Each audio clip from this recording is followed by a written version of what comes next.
આ ચંપુ જેવું કોણ છે? ઓ તારે આ તો મેં જ છું. સવારની શરૂઆત થઈ સૂર્યદેવને જોઈને અને નીચે જોઈ તો મારી બા સોનું ખોદતી હતી ધરતીમાંથી.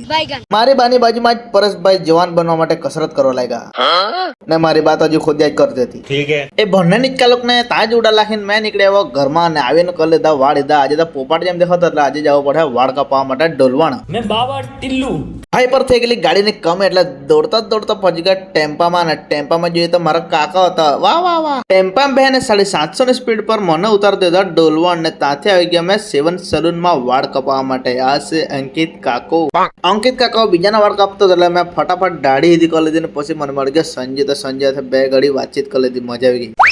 સંજુ કઈ અંકિતના વાળ કાપતા વાર લાગે તો મને એક રીલ શૂટ કરી આપે એટલે અમે નીકળી ગયા એની રીલ શૂટ કરવા માટે लोकेशन पर. तो गाइस हम आ गए अभी संजू भाई का ब्लॉग उतारने के लिए, तो बने रहिए अपने हमारे ब्लॉग में. ટાઈમ ની કમી હતો એટલે ફટાફટ સંજુ ની 4-5 ક્લિપ ले લીધી ને ब्लॉग उतारने અમે નીકળ્યા પાછા સલૂન જવા માટે. तो गाइस भाई की रील शूट हो गई अभी इंस्टाग्राम पे आएगी संजू की आईडी पे जाके देख लेना. बहुत बढ़िया वाली रील है भैया, लाइक शेयर जरूर करना. सलून में આવ્યા કે અંકિત તો ખીજવાયેલા જેમ હતો કે ગળામાં ફાંસી જેમ બાંધી દીધી. ભાઈ यहाँ पे क्या हो रहा भाई. પછી અંકિત કાકાએ મારા વાળ થોડીક વાર હીધા કર્યા, પછી કાસ્કી મારી, પછી મશીન માર્યું, પછી પાછી કાસ્કી મારી, પાછા વાળ હીધા કર્યા, પછી એર ડ્રાય માર્યું, પછી મેં બની ગયા હીરો. મેં બાબા ટિલ્લુ. ये क्या है?